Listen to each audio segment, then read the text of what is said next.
Brett Kaos Pechey, once a prominent figure in the Bandidos and Brothers for life, made a dramatic shift to the Rock Machine MC. His reputation as an enforcer was notorious, often seen in images brandishing a gun, a symbol of his feared persona. But what happens when such a figure faces an unexpected challenge? On a seemingly ordinary day, December 7th, 2023, at the bustling Kingsway City Shopping Center, a moment was captured that would pivot the course of Brett Kaos Pechey's life dramatically. The center's CCTV cameras, typically recording mundane daily activities, this time caught a scene straight out of a bikie drama. Pechey, known for his tough persona and links to notorious bikie groups, found himself in an unexpected confrontation. The challengers? Two members of the Mongols, Brad Baker and Clovis Chonga. These weren't just any rivals, they were significant figures in the bikie world, making this encounter more than just a casual run-in. The tension was palpable. As Baker approached Pechey from one side, Chonga closed in from behind. This strategic positioning by the Mongols was intimidating, to say the least. The air was thick with anticipation.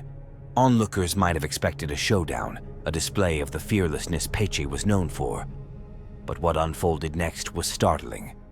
In a move that shocked everyone, Pechey, instead of confronting or negotiating, made a split-second decision. He pulled out a knife, a clear sign of readiness for a fight. But instead of advancing, he did the unexpected. He turned and fled. This wasn't just a retreat. It was a full-on sprint into the safety of the shopping center, away from the looming threat of the Mongols. This footage, once it hit the internet, spread like wildfire.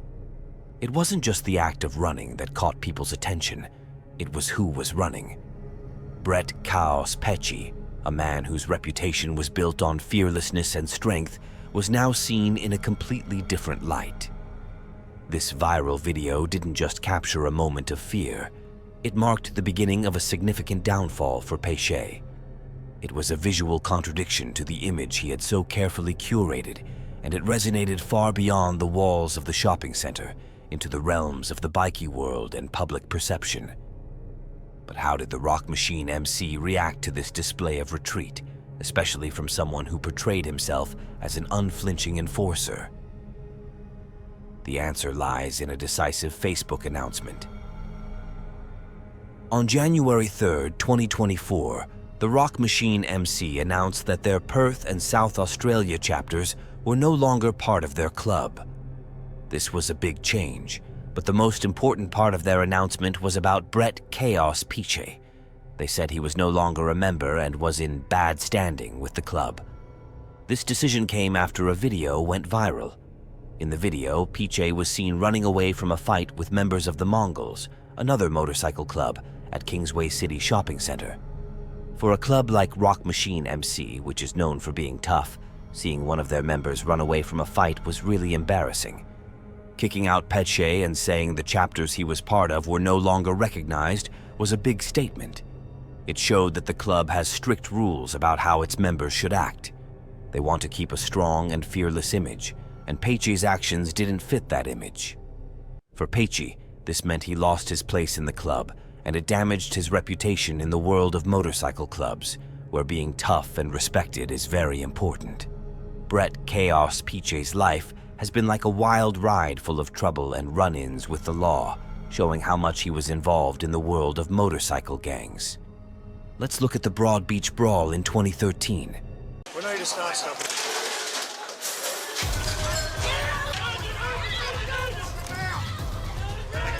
This was a huge fight with the Bandidos, a well-known motorcycle gang. It happened in a busy place, and Pechey was right in the middle of it. These gangs and their standover tactics have no place in a modern society. The violence escalates to breaking point in just seconds. The fight was so big that he felt he had to leave Australia. So he went to Thailand to stay away from the Australian police. But Pechey didn't stay in Thailand forever. After a while, he came back to Australia. Right when he landed, he was arrested. This wasn't a surprise because he had been involved in a lot of illegal activities with the Bandidos and another gang called Brothers for Life. These gangs often break the law, and Pechey was a big part of that. Coming back to Australia meant he had to answer for his actions. He was part of the big brawl at Broad Beach and other crimes. The police had many questions for him. This was a big moment for Pechey, as he had to face the results of what he had done.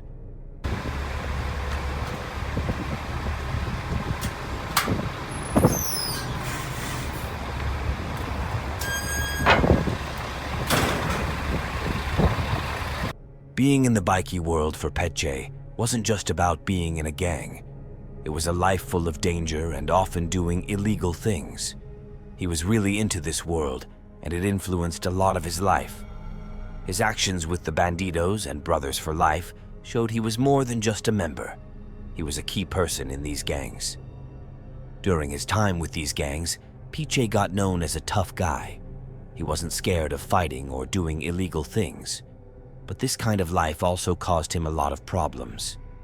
From the big fight at Broad Beach, hiding in Thailand, and then getting arrested in Australia, Pechey's life has been up and down, mostly because of his deep involvement in the bikie world. The Rock Machine MC is a motorcycle club known all over the world, and they have a reputation for being tough and sometimes getting into trouble with the law. This club follows a strict set of rules and values. They care a lot about how they are seen by others, especially when it comes to being strong and fearless. When Brett Kaos Pechey was caught on camera running away from a fight at the Kingsway City shopping center, it was a big deal for the club. This kind of behavior goes against everything the Rock Machine MC stands for. They want their members to be brave and handle tough situations without backing down. Pechey's actions that day showed the opposite of this, and it didn't sit well with the club. This incident didn't just affect Pechey's place in the club. It also showed everyone that the Rock Machine MC won't put up with any behavior that makes them look weak or scared. They are very serious about keeping their image as a strong and fearless group. When Pechey ran away from the fight, it was clear to the club that he wasn't living up to their standards. This is why they decided to kick him out and make it known that he was no longer part of their group. Brett Kaos Pechey being kicked out of the Rock Machine MC is a big deal. It's not just about him losing his place in the club, it's about how quickly someone's reputation can change. Pechey was known as a tough guy, but one moment where he seemed scared changed everything. Now, everyone is watching to see what will happen to him next. The big question is, what's next for Kaos Pechey? Have you ever witnessed a moment where a single action changed everything? Share your thoughts in the comments below. Imagine a world in which a single encounter can start a violent rivalry and devotion turns fatal. This is the terrifying truth of Mick Howie's life, not a work of fiction. However, who would have the audacity to murder Australia's most notorious biker boss? Watch closely as we solve this riddle. Mick Howie. Born in Beirut, Lebanon, on May 9, 1980, Mahmoud Howie and his family sought safety in Sydney, Australia, from the chaos caused by the Lebanese Civil War. With this move, Howie started a trajectory that would eventually take him to the top of the Comanchero, one of Australia's most infamous outlaw motorcycle groups. Howie grew up in the suburbs of Sydney, where he regarded his upbringing as modest yet boring. He was well known for his large, robust stature at Punchbowl Boys High School. Although his early years appeared normal, a storm was building underneath. Howie's life changed dramatically in 1999 when he joined the Comanchero Motorcycle Club at the age of 19. He put himself on a collision course with fate with this decision. When William Jock Ross created the Comanchero in 1968, it was first a fraternity for motorcycle riders who felt rejected by society. But under Ross's direction, it developed into a group that was closely associated with illegal activity, such as drug trafficking and bloody turf conflicts. Howie established himself as the club's leader right away with his commanding presence and captivating personality. Howie's ambition and thirst for power culminated in a daring and ruthless act in 2002. He organized a group of younger members to overthrow Ross. Howie and his friends gave Ross a thorough crushing, taking possession of his Harley-Davidson and club colors. This was more than just an attempt to seize power. Howie took over as the new national president and supreme commander of the Comanchero. The Comanchero increased their operations and engaged in more illegal activity when he was in charge. Howie's combination of ruthlessness and charisma throughout his reign won him both enemies and allegiance. On March 22, 2009, the Comanchero and Hells Angels clashed violently at Sydney Airport. This horrific confrontation not only claimed the life of Anthony Zervas, but it also thrust Howie into the dangerous national spotlight. On that day, both Howie and Derek Wainohu, the Hells Angels' Australian national president, happened to be on the same flight from Melbourne to Sydney. Words were exchanged during the flight, and by the time they landed, both leaders had texted their gang members, calling for backup at the airport. What ensued was a public and savage battle, shocking bystanders and security personnel alike. The fight was brutal and unrelenting. Gang members used metal bollards, meant for crowd control, as weapons, turning the airport terminal into a battleground. Amidst the chaos, Anthony Zervas, the brother of a Hells Angel member, was viciously beaten and ultimately lost his life. This public display of violence shattered the image of bikie gangs as mere rebellious outcasts and exposed the dangerous reality of their existence. Law authorities had Howie right in their sights because of his role in the altercation and Zervas's subsequent death. In addition to his involvement in the airport incident, he rose to prominence in Australia as a symbol of the growing threat posed by outlaw motorcycle gangs. The tragedy changed the face of organized crime in Australia by sparking a national crackdown on bikie groups. 2 years after the infamous airport fight, in 2011, Howie was confronted with the full weight of the law. Anthony Zervas's murder was the charge against him, and he was found guilty. The trial was a well-publicized case that attracted a lot of media coverage and public interest. Law enforcement celebrated Howie's conviction as a major win in the ongoing war against organized crime and violence by biker gangs. This triumph, though, was fleeting. In 2014, there was a significant reversal of Howie's murder conviction. The evidence used in the trial was deemed insufficient by the New South Wales Court of Criminal Appeal to support the murder conviction. The public and legal community were taken aback by this ruling, which called into question how well the legal system handles organized crime. After his murder conviction was overturned, Howie and the Crown worked out a plea agreement. On the lesser allegation of manslaughter in connection with Zervas's death, he entered a guilty plea. Howie's tactical choice to enter this plea helped him avoid facing the murder charge again. But it was a choice that would follow him around for the rest of his life. He received a sentence that included a maximum term of 6 years and 2 months, as well as a 3-year and 6-month non-parole period. The difficulties and complexity involved in prosecuting prominent members of organized crime were brought to light by Howie's conviction and the subsequent dismissal of his murder accusation. His story came to represent the continuous conflict between the police and the criminal motorcycle gangs. It also emphasized how arbitrary the legal system is, with decisions often depending on how evidence is interpreted and technicalities. On February 15, 2018, Howie was gunned murdered in broad daylight, putting a devastating end to his chaotic life. The day was like any other for Howie, who had tried to keep a low profile since being released from prison. He went to the Fitness First gym in Rockdale, a suburb of Sydney, for his normal workout. Unbeknownst to him, it would be his final. As Howie returned to his car, a gunman approached and fired multiple close-range rounds, wounding him in the head and body. The onslaught was savage and precise, leaving no opportunity for survival.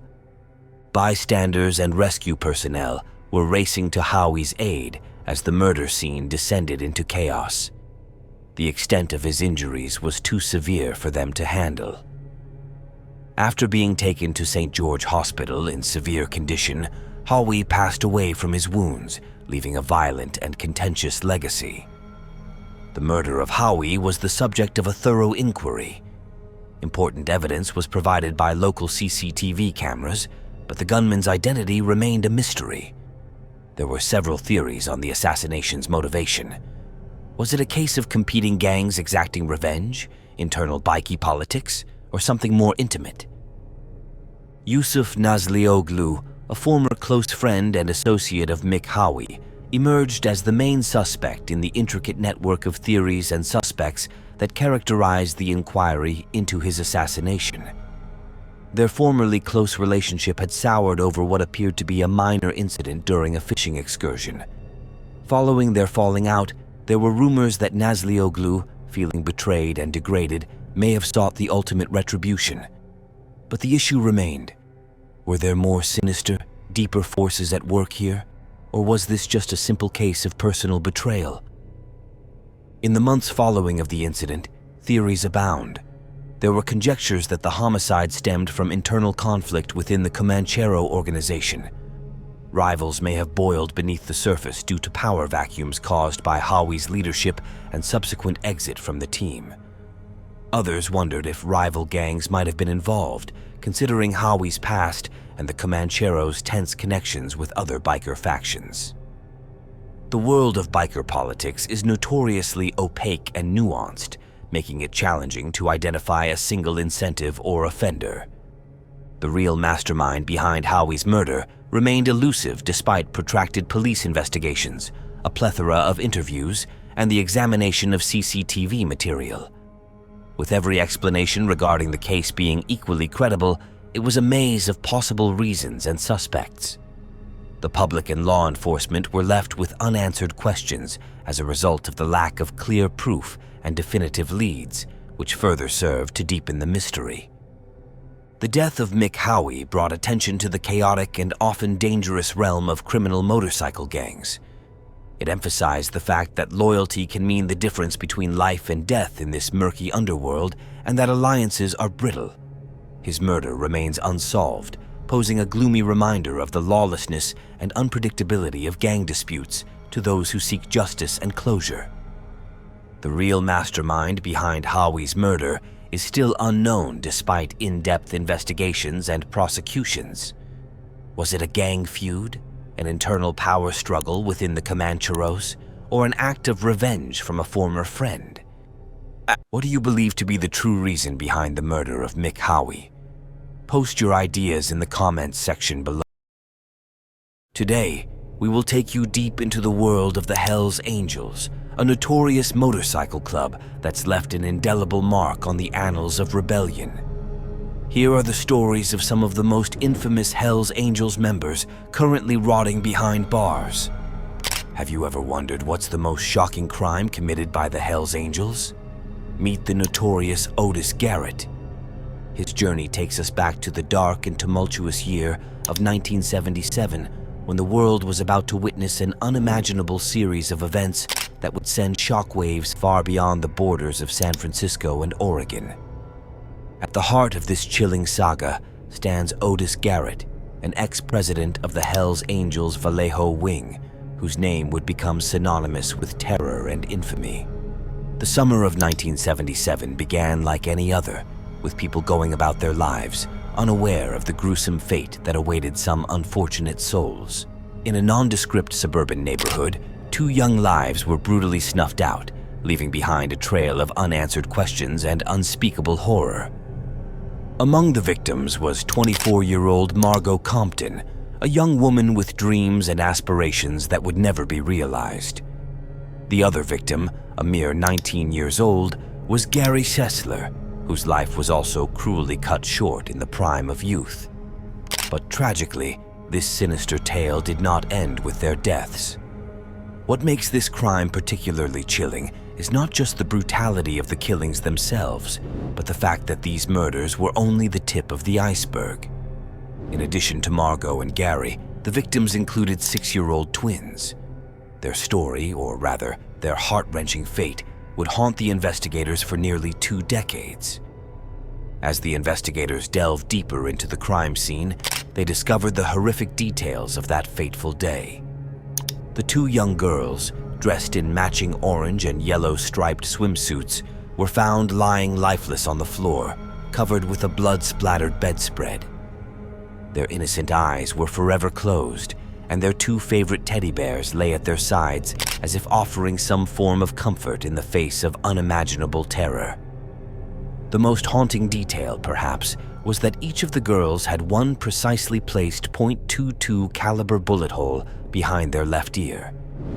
As the police later learned, these innocent souls were shot as they clutched their teddy bears tightly to their chests.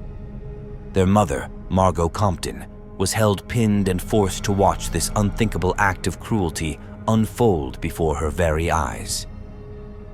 As if that weren't enough, the perpetrators, in an act of cold-blooded cruelty, then turned their attention to Margot herself. She was shot 3 times in the head, a brutal act of finality that left no room for mercy. Gary Sessler had met a similarly gruesome end, gunned down before he could intervene. In the wake of this nightmarish massacre, the community was left in shock and disbelief. How could such unspeakable evil exist within their midst? The police were overwhelmed, facing a crime so heinous that it defied comprehension. Otis Garrett, at that time, was a name few outside of criminal circles knew.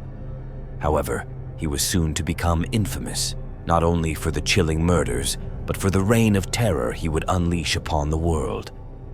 Already serving a life sentence in Lomo Federal Prison in California for a narcotics conviction, Otis found himself at the center of a murder trial that would make headlines across the nation. The trial painted a terrifying portrait of a man who had once been a millionaire dealer of crank or methamphetamine. He was a man who had embraced a life of criminality with a chilling level of dedication. Otis Garrett's story became a defining chapter in the sordid history of the Hells Angels, setting a precedent for their heinous crimes and their unrelenting defiance of law and order. In the end, Otis Garrett was convicted on 4 counts of murder and sentenced to 4 consecutive life sentences in prison. His life of crime had finally caught up with him, and he would spend the rest of his days behind bars, a chilling reminder of the darkness that could lurk beneath the surface of even the most seemingly ordinary individuals. But Otis Garrett's story was just the beginning. The Hells Angels had left an indelible mark on the world of organized crime, and their reign of terror was far from over. Join us as we delve deeper into the criminal underworld of this infamous motorcycle club, uncovering the shocking tales of its members who are currently serving time behind bars. Otis Garrett's story is just the tip of the iceberg, but hold on, there's more to uncover. Our next journey into the dark underbelly of the Hells Angels world takes us to the unlikely figure of Dr. James Kaufman, a respected endocrinologist from the quiet streets of New Jersey. Dr. Kaufman, known for his medical expertise, had managed to conceal a sinister secret, one that would eventually lead him down a treacherous path of crime, deceit, and murder. In the eyes of his colleagues and patients, Dr. Kaufman appeared to be living the American dream. A successful endocrinologist, he had established a thriving medical practice that earned him respect and admiration in his community. However, behind this facade of respectability lay a chilling truth. James Kaufman was leading a double life, deeply entangled in the criminal underworld. His journey into darkness began with an unlikely alliance, one that would have far-reaching consequences.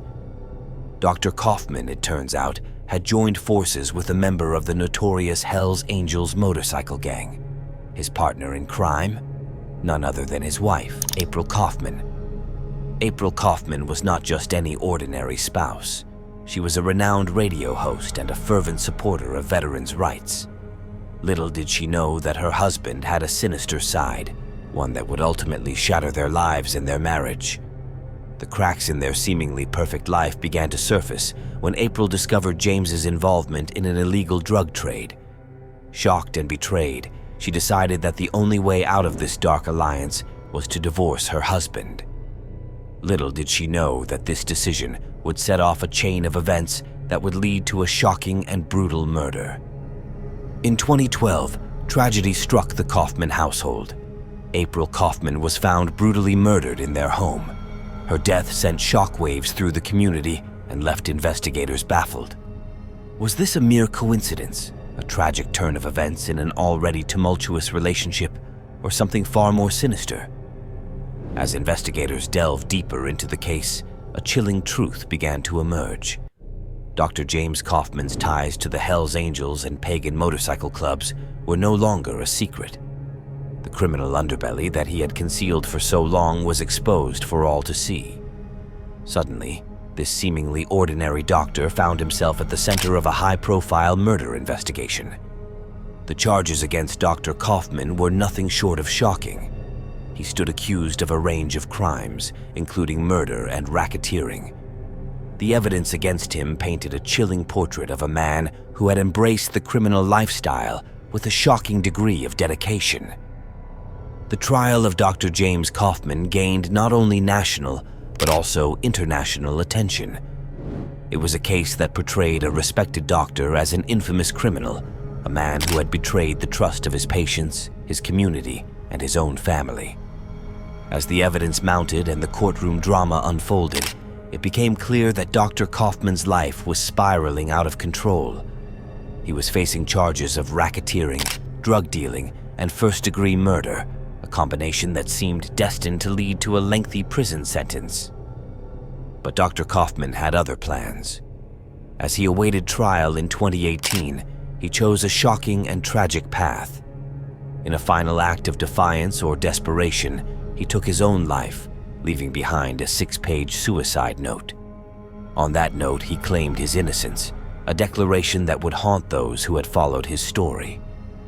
The story of Dr. James Kaufman serves as a chilling reminder of the dark and sinister underbelly of the Hells Angels world.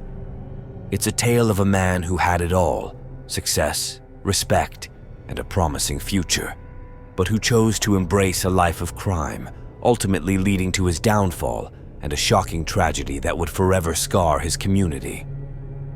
But the Hells Angels world is vast, and the criminal tales it holds are far from over.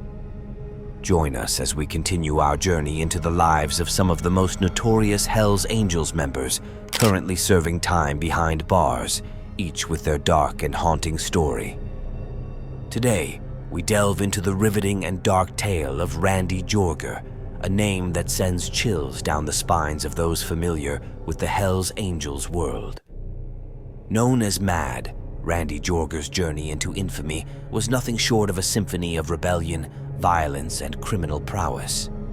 He stands as one of the most notorious figures within the Hells Angels motorcycle club, and his story is one of relentless defiance that shook the criminal underworld. Randy Jorger's story begins with his ascent through the ranks of the Hells Angels, the infamous motorcycle club with a reputation for mayhem and violence. He quickly earned his stripes and took the reins as the head of the outlaw Chicago chapter. However, this was just the beginning of his tumultuous and dangerous journey. Jorger's life soon became a complex web of crime, rebellion, and brutal acts of violence. His influence within the motorcycle club extended far beyond the borders of Chicago, eventually propelling him to the position of Midwest president of the Hells Angels. It was a position of immense power and responsibility, one that he wielded with ruthless determination. Throughout his reign, Jorger faced an array of charges that would send shivers down the spines of most individuals. His criminal portfolio included charges of drug trafficking, brutal acts of violence, firearms and explosive violations, arson and narcotics trafficking. He was a man unafraid of diving headfirst into the darkest corners of the criminal underworld, leaving a trail of chaos and destruction in his wake. What set Jorger apart from many others in his world was his ability to evade capture for an astonishing 17 years. He operated as a phantom in the night, consistently eluding the clutches of law enforcement. His elusive escapades only deepened the mystique surrounding him, solidifying his status as one of America's longest-standing fugitives. The authorities, however, were not willing to relent in their pursuit of justice. In 2014, after nearly 2 decades on the run, Randy Jorger's luck finally ran out. He was apprehended in Mexico, marking the end of his reign as a fugitive. The charges against him were numerous and severe, reflecting the gravity of his actions and the trail of devastation he had left in his wake. Jorger's trial was nothing short of a spectacle, an event that laid bare the sinister workings of the outlaw biker world. It was a world where loyalty and brutality reigned supreme, and Jorger had been at the forefront of it all. The authorities had gathered a wealth of evidence that painted a damning picture of his involvement in criminal activities. The verdict came crashing down like a sledgehammer, a final reckoning for a man who had lived a life defined by defiance and violence. Randy Jorger was sentenced to a lifetime in prison, serving the consequences of his brutal actions. It was a sentence that reflected the seriousness of his crimes and the determination of law enforcement to bring him to justice. The legacy of Randy "Mad" Jorger endures as a reminder of the choices and actions that can lead a person down a path of darkness. His story serves as a testament to the allure of rebellion and the inevitable repercussions that await those who embrace a life of crime. Jorger's name is etched into the annals of Hell's Angels history, a stark reminder of the brutal choices and violence that some within the motorcycle club world choose to embrace. But the world of the Hell's Angels is vast, and the stories it holds are far from over. Join us as we continue our journey into the lives of some of the most notorious Hell's Angels members, currently serving time behind bars, each with their dark and haunting story. Today, we delve into the gripping and dark narrative of Raymond Folks, a figure whose name still sends shivers down the spines of those who've crossed paths with the Hell's Angels Motorcycle Club. Known within the club as Ray Ray, his story is a chilling chronicle of brutality, crime, and the unrelenting pursuit of power. Raymond Folks began his journey into infamy as a member of the Hell's Angels, one of the most notorious motorcycle clubs in the world. It wasn't long before he climbed the ranks and assumed a position of prominence as the president of the Sonoma County chapter. His ascension to power marked the beginning of a reign characterized by intimidation, violence, and criminal enterprise. One of the defining features of Ray Ray's leadership was his encouragement of violence and criminal behavior within the club. He fostered an environment where brutality was not only tolerated, but often celebrated. This culture of violence extended beyond the boundaries of the Hell's Angels and left a trail of fear in its wake. Ray Ray's notoriety extended beyond the club, as he was even suspected of sexual assault involving a fellow club member's wife. It was a testament to his audacity and disregard for the boundaries of morality. Yet, despite the gravity of these allegations and numerous encounters with law enforcement, he managed to evade serious convictions for years. His ability to slip through the grasp of the law only added to his legend within the Hell's Angels. He operated with a sense of impunity, leaving behind a string of unsolved cases and frustrated investigators. It seemed that Ray Ray was untouchable, a master of evasion in a world where law enforcement was determined to bring him to justice. However, in 2017, the tide began to turn. A relentless law enforcement operation targeted the Hell's Angels' criminal operations, and at the center of it all was Ray Ray. He was indicted on conspiracy charges related to drug distribution, exposing the extent of his sinister empire. The trial that followed laid bare the depths of his involvement in the criminal underworld, revealing a web of corruption, violence, and criminal enterprise. The courtroom drama in 2019 left little doubt about Ray Ray's guilt. The evidence presented against him was damning, and it became increasingly clear that his reign of terror had reached its expiration, defueled by a determination to bring him to just the authorities, had built a compelling case that left no room for doubt. In 2020, the verdict came crashing down, delivering a substantial prison term that put an end to Ray Ray's reign of terror. It was a moment of reckoning, a culmination of years of criminal activity and brutality. The sentence reflected the seriousness of his crimes and sent a powerful message to those who would follow in his footsteps. Raymond Folks, or Ray Ray as he was known within the Hells Angels, serves as a stark reminder of the dark side of outlaw motorcycle clubs. His story is a chilling testament to the allure of power, violence, and criminality that can permeate these organizations. It is a cautionary tale that highlights the inevitable consequences of a life lived on the wrong side of the law. But our journey through the lives of the most notorious Hells Angels members currently behind bars is far from over. Subscribe to our channel as we continue to explore the stories of individuals whose names have become synonymous with rebellion, crime, and defiance. And there you have it, folks, a glimpse into the dark and defiant world of these infamous Hells Angels members, now serving time behind bars. Their stories are a testament to the unforgiving path they chose, and a reminder of the repercussions of a life steeped in rebellion. Join us again for more tales from the shadows as we delve deeper into the world of defiance and crime. Until then, ride hard and live free. Remember to hit that subscribe button and stay true to the road of unapologetic rebellion. The Hells Angels motorcycle organization, infamous for its unique insignia and bad reputation, has a history of being linked to numerous horrifying atrocities. Their past is marked by violence and illegal dealings, from gruesome killings to structured criminal activities, and it reflects the shadowy side of outlaw motorcycle gang culture. In this video, we will delve into the most horrific murders ever committed by the Hells Angels. Starting off with number 6 on the list is the Altamont Free Concert.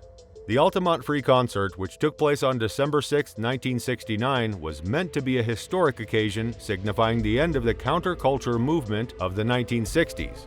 The Altamont Speedway in California hosted the free music event, which included the Rolling Stones as the headliners.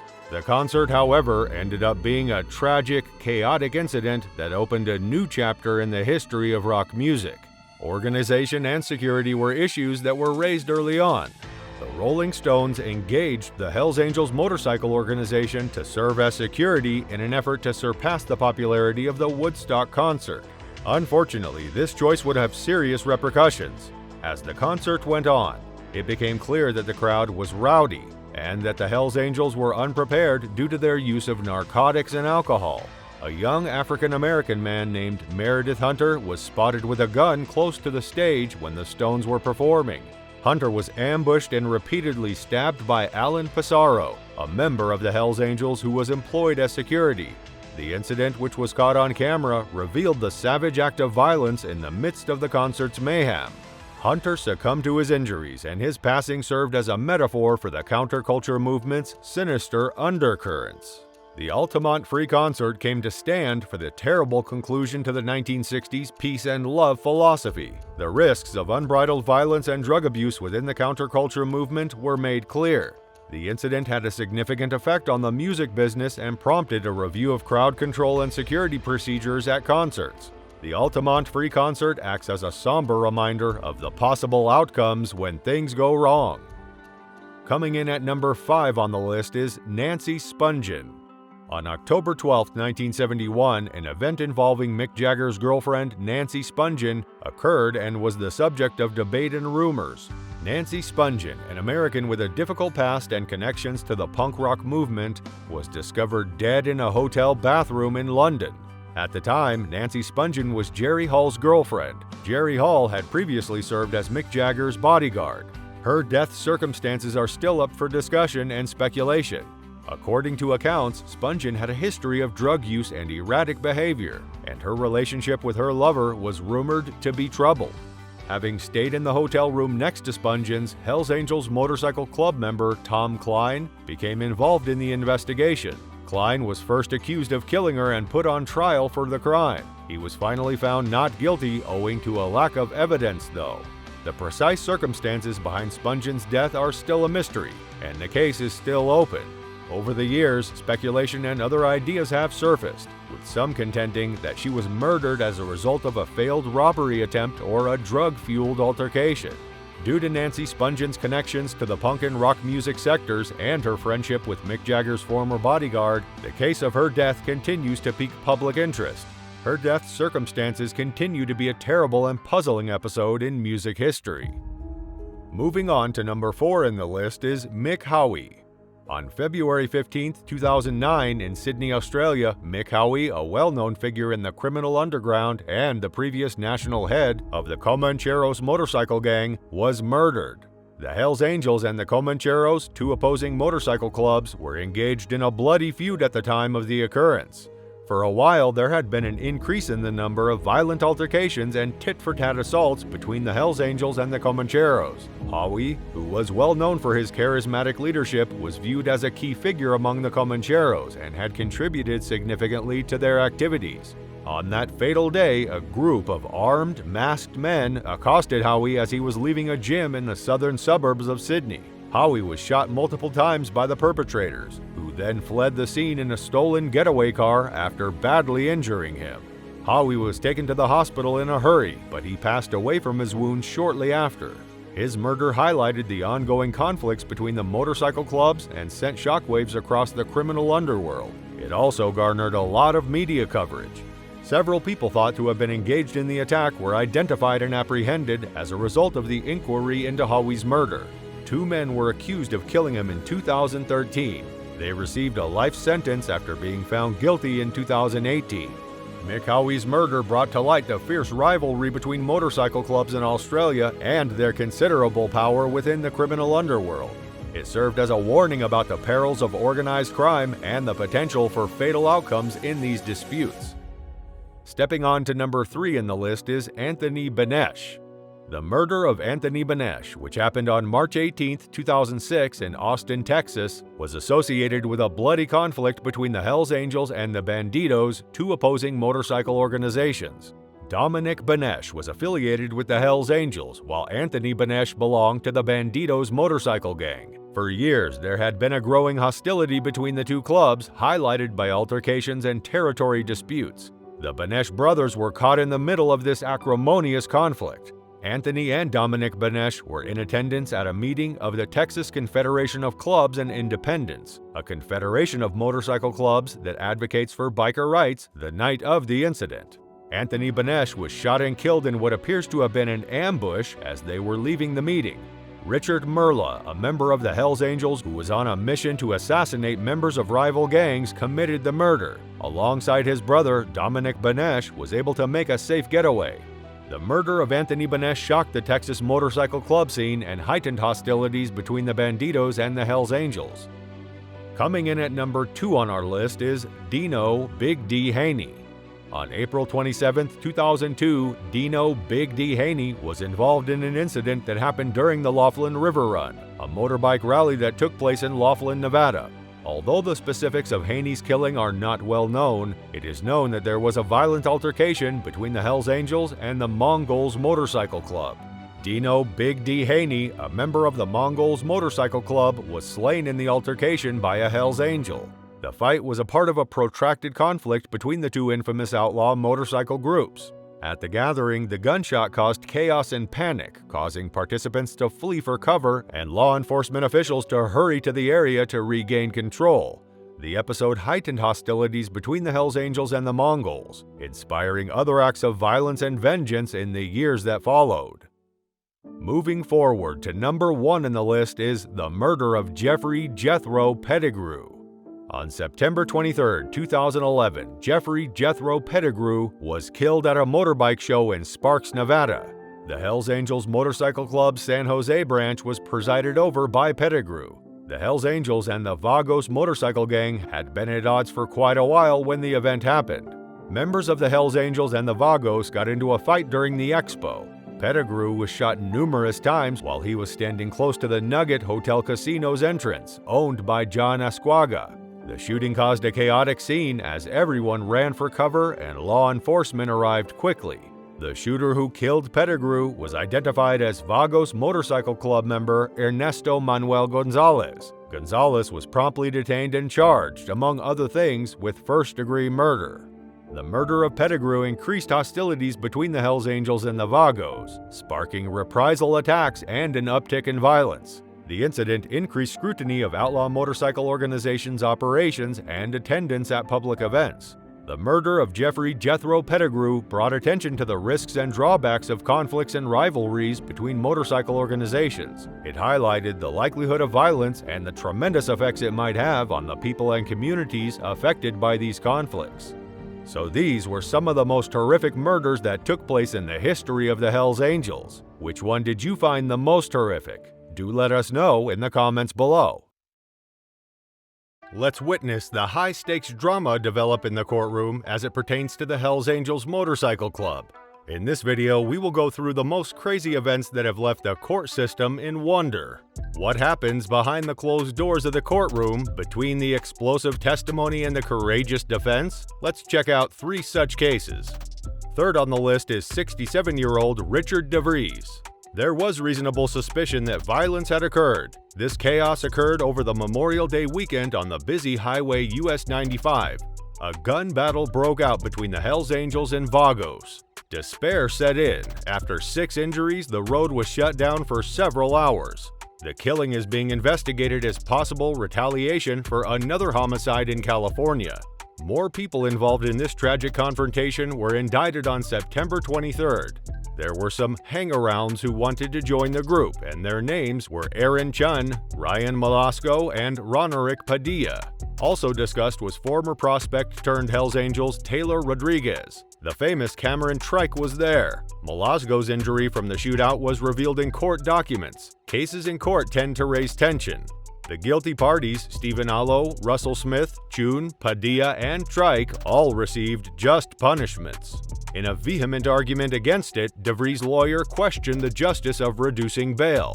The dogged prosecutor brought up the latest indictment and the continuous criminal activity of the Hells Angels. Fair and seasoned judge Tiara Jones looked at all the evidence.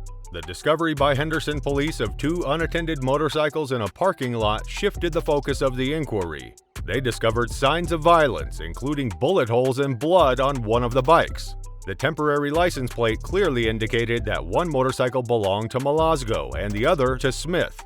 Chun, Malasco, and Smith were seen by surveillance cameras entering the parking lot and then suddenly parting ways with their motorcycles. The detectives didn't give up. Padilla's fiance's vehicle was the intended victim. They were taken aback by the amount of damaging material they discovered within. There was fresh evidence linking the suspects to the area, including bullet casings and blood spatter. Richard DeVries' appeal of his murder convictions in the Moe case was rejected by the Victorian Supreme Court of Appeal. DeVries' punishment was 31 years in prison. An important defense witness was unfairly painted by the Crown's prosecutor as unreliable, which led the court to reject the defense's appeal of the convictions. The verdict effectively confirms DeVries' guilt. Next one on the list is Neil Cantrell, a 62-year-old motorcyclist and gang leader attempted extortion in 2016. 10 years in prison was handed down to the mastermind. Also found guilty and sentenced to time in prison were Neil's son, Stephen Cantrell, and 49-year-old Hells Angels Robert Lowry. After almost a decade of working with Neil Cantrell, Robert Poole, the cannabis grower, told Cantrell in Edmonton in December 2014 that he wanted to leave the illegal pot business. As a gesture of goodwill, he also gave Cantrell the growing equipment, but he didn't hear back until 2016 when Cantrell called to schedule a meeting in the area of Hope, where he hoped to have a civil conversation. Poole, oblivious to the horrors that lay ahead, pulled over. Poole was discovered by the RCMP with wounds, fractures, and a burn to his forehead and was severely battered and bled. Immediately, he was taken to the hospital. Neil Cantrell, his son Stephen, and Robert Lowry ganged up on Poole and beat him while he was chained up. They showed up at Poole's house and made him sign over his stuff. Branch admitted that Robert Poole, who was put in witness protection after the incident, was affected. Branch emphasized that the mastermind behind the extortion was Neil Cantrell, who was in business with Poole and set up the meeting at the pullout. Cantrell showed no remorse at his sentencing hearing for his horrible crimes. Branch added that Neil Cantrell had an impact on his son Stephen and on Robert Lowry, a former Hells Angels hopeful and current patch member. Before a vehicle tragedy in 2009 ruined his life, Robert Lowry was a prosperous businessman with no criminal history.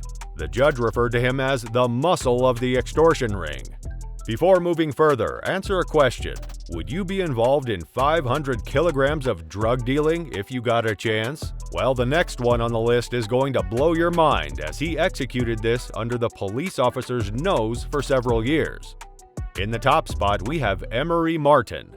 Martin's arrest was associated with Operation J Thunder, an RCMP cocaine investigation in the northern New Brunswick counties of Acadian Peninsula, Madawaska, and Victoria. Over 60 people were apprehended in Quebec and other provinces as part of Project Objection, which was begun by Quebec's DU. Even though assault weapons were discovered after RCMP raided a Kalowa Hells Angels clubhouse and Martin was a prime suspect due to his significant ties to them, the police confirmed that none of the other people charged were Hells Angels. In January of 2011, authorities looked into a marijuana production and trafficking operation. When the RCMP discovered that the major trafficker of 500 kilograms of cocaine had exhausted every possible avenue of complexity in his efforts to avoid punishment, they moved on to phase 2 of their investigation. For the 2 years 2016 to 2017, Martin brought in 96 kilograms of cocaine. He's been hit with 10 counts, including drug trafficking conspiracy, possession with intent to distribute, money laundering, and leading a criminal organization. Martin is guilty of multiple serious offenses. For his part in the war between the Hells Angels and the mob from 1994 to 2002, he pled guilty to conspiracy in Montreal's Gouin courthouse in June 2015. Many innocent bystanders were among the 160 people killed in this biker gang war in Quebec. Martin was found guilty of smuggling 27 kilograms of hashish into Canada in 1990 and given credit for 15 years served. So this was all about it. Which one did you find the craziest and why? Let us know in the comments below. The Hells Angels Motorcycle Club was founded in 1948 and has since become notorious for its tight-knit brotherhood, iconic death head logo, and participation in illegal activities. But did you know that leaving the Hells Angels Motorcycle Club is not a simple task? Those who risk breaking links with this gang of motorbike hoodlums do so at their own peril. Let's check out how dangerous and uncertain it can be if someone decides to leave the Hells Angels. According to the Hells Angels, once you're in for life. There's no such thing as a retired member. However, there are times when a member gets the boot for breaking the rules, and other times when a member throws in the towel and walks away. George Christie, who had been a member of the Hells Angels for donkey's years, spilled the beans about his time spent on the outside of the motorbike gang. Christie's dream of joining the Hells Angels hit the jackpot in the 1970s. The ex-member spilled the beans about his stint in the organization during an interview with Vice. Against all odds, I held steadfast to my belief in a genuine honor code. I felt as safe as houses with these guys. When asked why he felt comfortable spilling the beans to them, he replied, "Because I knew they wouldn't spill the beans and use anything I told them against me." Christie claims that he finally feels like a fish in water thanks to the warm embrace of the exclusive motorbike club. Christie decided to hang up his Hells Angels hat in 2011, calling it quits after a whopping 4 decades of riding with the notorious gang. He had been the commander of the Ventura chapter for a solid 35 years, but finally decided to throw in the towel. He had a change of heart and realized that the club's actions were no longer a good fit for his principles, so he decided to call it quits. When he bid farewell, he dropped a bombshell on his ex-colleagues, saying, "I felt like we ended up becoming the very wolves in sheep's clothing we once fought against." He spilled the beans to KNPR that he had tried to bury the hatchet with other motorcycle gangs, but unfortunately, his olive branch was met with a cold shoulder. Did you know that Christie has been given some very disrespectful tags? Want to know what? We will let you know that soon. But before that, let's continue further with what happened to him next. George Christie crossed all his T's and dotted all his I's when he decided to throw in the towel and resign from the MC. Members seemed to understand his position after he spilled the beans about his decision to throw in the towel and handed over his badge of honor. It seems that his departure from the club was taken with a grain of salt by its members. Christie received a phone call a few weeks later giving him the lowdown that he was in hot water with the club on account of rumors that he was singing like a canary, a claim he vehemently denies. It was unexpected for him, and how could it not be? For Christie, being out bad was like a fish out of water. It meant that the people he held dear, the members, couldn't get in touch with him, not even by a long shot. Think for a moment how it would feel to not be able to have a connection with those whom you have spent a major amount of time with.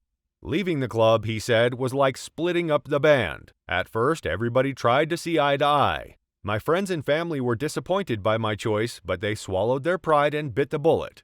Things really hit the fan and tensions reached a boiling point, making life a real uphill battle for poor Christie, he spilled. In the year 2016, Christie unleashed a memoir called Exile on Front Street, My Life as a Hells Angel and Beyond, spilling the beans on his wild adventures and escapades. The ex-member of the Hells Angels spilled the beans on how he, a former Marine, hopped on the wild ride with the world's most notorious motorcycle gang, and spills the tea on the roller coaster of events that went down during his time in the gang and the aftermath of his departure. So, here comes the tag we were talking about. According to Gangsters Inc., he was labeled a coward. Stories about him were spread like wildfire, and he ended up doing time in the slammer on a conspiracy charge. It is difficult for individuals to leave the club unharmed due to its strong loyalty rule and criminal links. Leaving the Hells Angels involves a perilous journey fraught with life-changing decisions.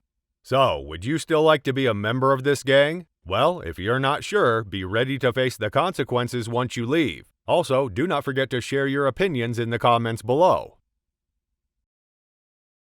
Imagine being in a courtroom that is filled with tension and danger. It's a place where tough bikers, known for their wild lifestyles and strong bond, face the intense scrutiny of the law. Welcome to the world of the Hells Angels, where rules are broken and chaos rules. Today, we explore a disturbing topic that will make you question the boundaries of justice. The most crazy Hells Angels in a courtroom. Get ready to be captivated by one astonishing story of rebellion, crime, and the extreme measures taken by these outlaw bikers to protect their empire. This tale has not only shocked the legal system, but also intrigued the world. In Las Vegas, something big happened involving the leader of the Hells Angels Motorcycle Club. His name is Richard DeVries, and he is 67 years old. He was already out on bail for a shooting on a highway in Las Vegas, but now he's facing even more serious charges related to organized crime. The judge decided that he should be put in jail until his trial. This unexpected turn of events made the legal battle even more intense. Some investigative reporters from 8 News Now discovered something shocking. Out of 8 members or friends of the Hells Angels, 7 of them were involved in more than 30 criminal charges. These charges include planning to commit murder, attempting murder, helping a criminal gang, physically hurting others, and being part of organized crime.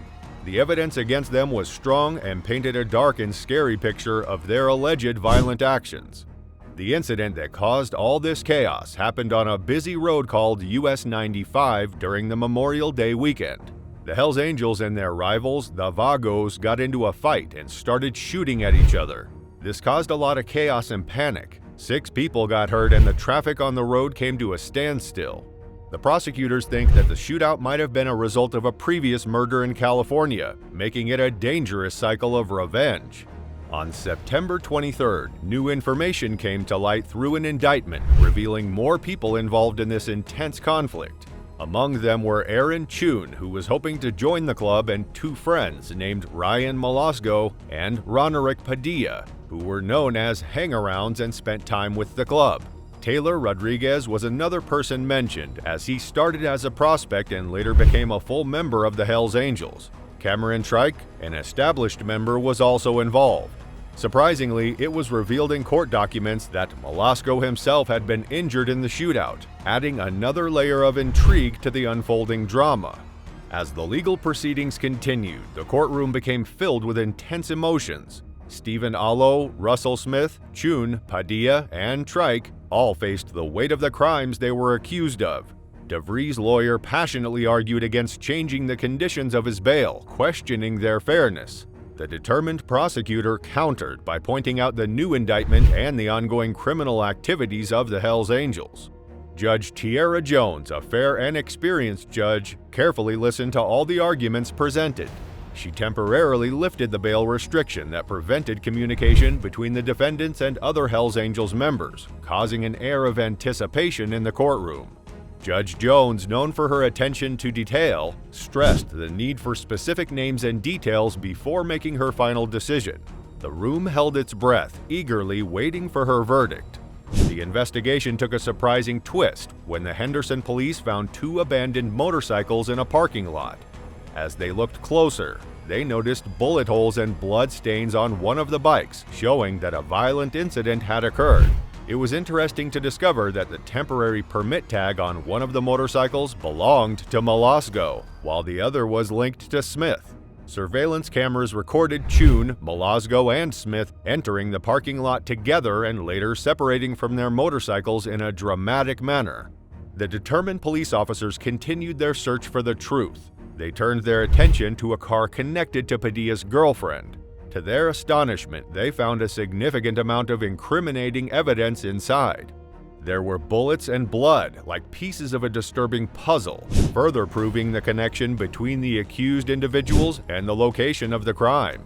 As the courtroom drama unfolded, Richard DeVries, the Victorian Supreme Court of Appeal, has dismissed his appeal against his convictions for the murders he committed in Mo. DeVries had been sentenced to 31 years in prison. Despite his lawyer's efforts to appeal the convictions, citing a potential miscarriage of justice during the trial due to the characterization of a key witness as untrustworthy by the Crown's prosecutor, the court did not find merit in the argument. The decision further solidifies the outcome of the trial, leaving DeVries to face the consequences of his heinous actions.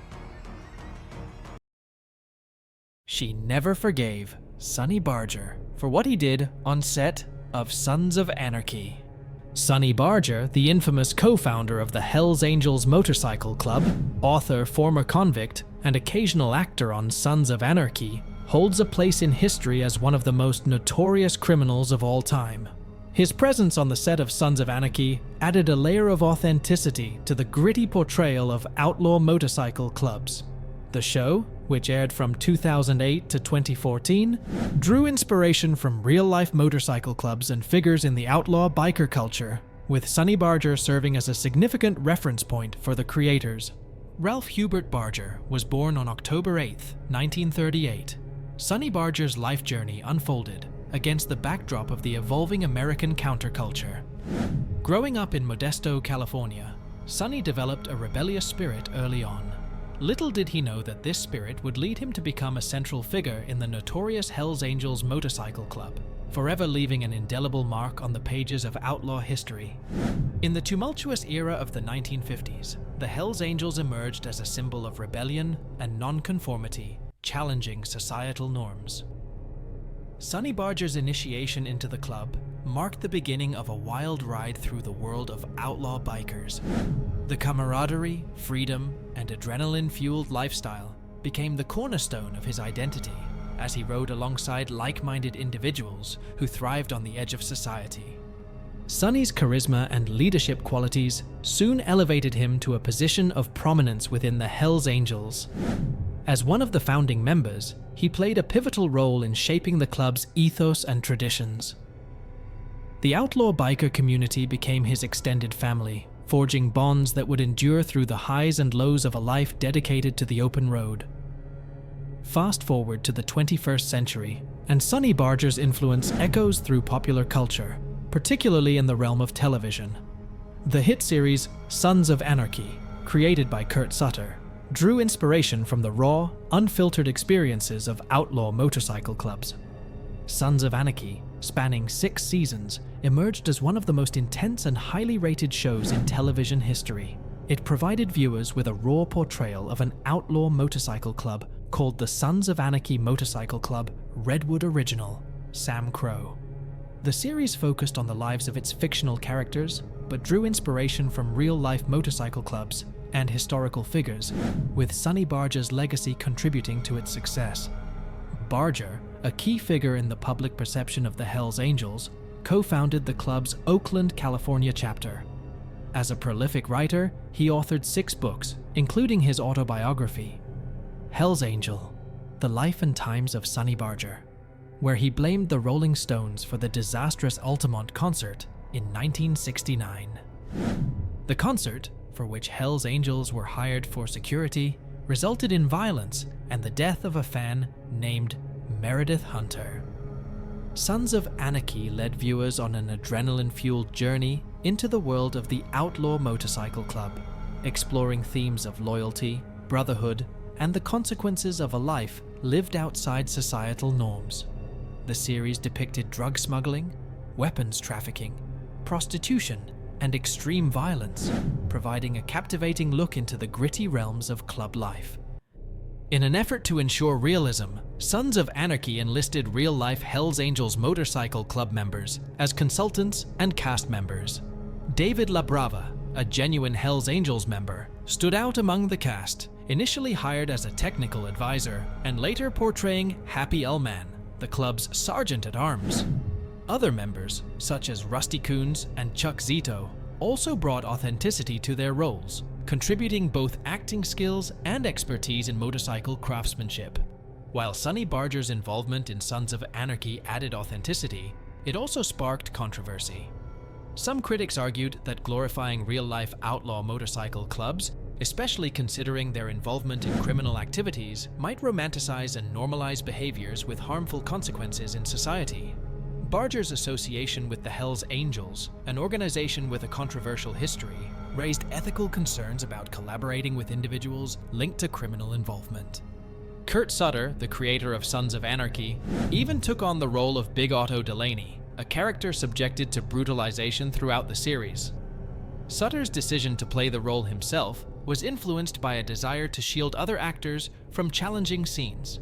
Additionally, Katie Sagal, who portrayed Gemma Teller-Morrow, is married to Kurt Sutter in real life, adding a personal dimension to the character's portrayal.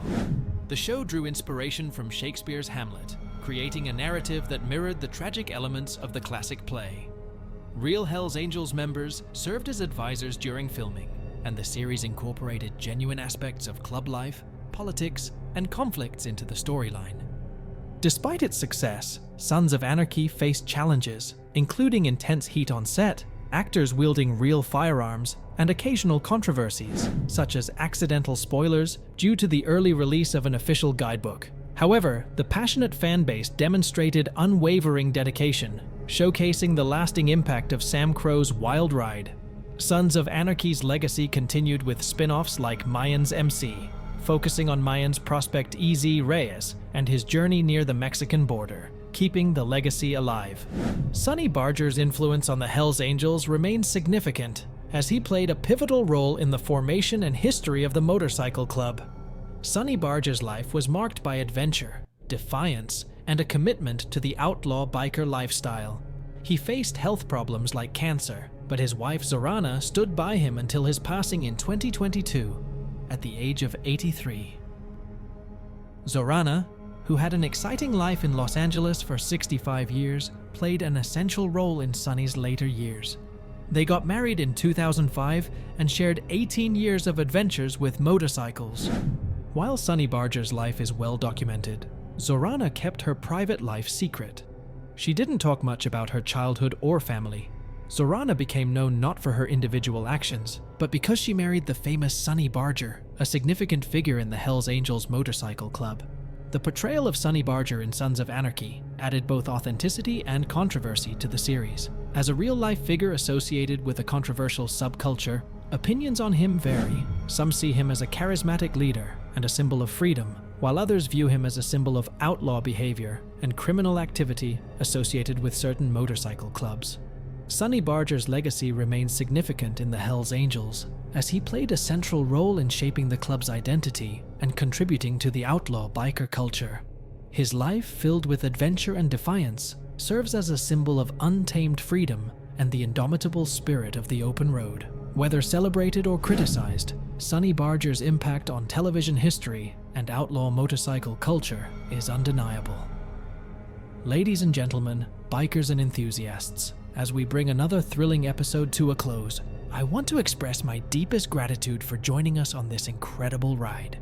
Your support and engagement mean the world to me, and it's what fuels the passion behind this channel. If you haven't already, don't forget to hit that subscribe button and ring the notification bell. By doing so, you become an integral part of our growing family, ensuring you never miss out on the latest adventures, interviews, and insights from the world of motorcycles.